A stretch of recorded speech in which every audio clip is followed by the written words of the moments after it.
All right, so this particular model of electric fireplace was purchased at Harbor Freight. They sell two different models. I'm actually going to be doing the same process on the other model, which I have downstairs. Separate video linked in the description. So if you own one of these electric fireplaces from Harbor Freight or from any other box store, they are all pretty much the same concept. They have the heater down below, and then they have kind of a light, couple bulbs, usually 1 to 2 bulbs behind here, and some reflectors that makes this thing light up. Like any other bulbs, they die. So if you have one of these and it's still pushing heat out just fine, but there's no light, like this,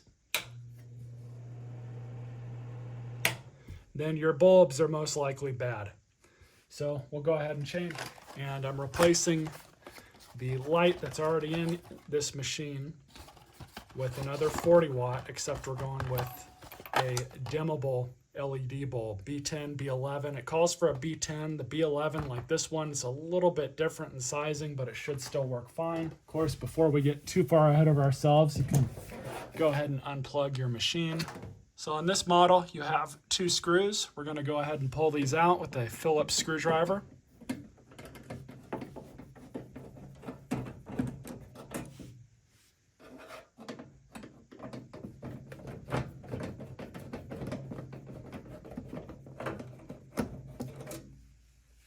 And then kind of lift up, and you might have to rock this a little bit to get it out, but this is all you're going to do is just lift it up and out of the way.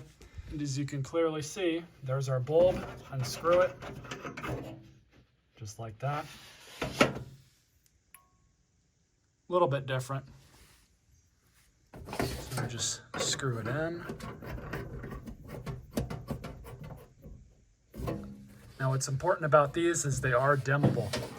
This model fireplace has a dimmer here. You need to get the right bulbs to be able to use it.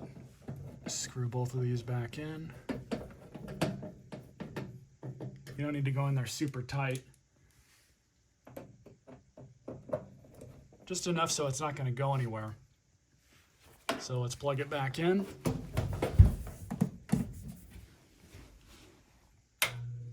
There it is. Dimmer works good. Perfect. So I'm happy with that. Now I'm going to go replace the other 2 bulbs in the other unit downstairs. That's a separate video. So stay tuned for more videos.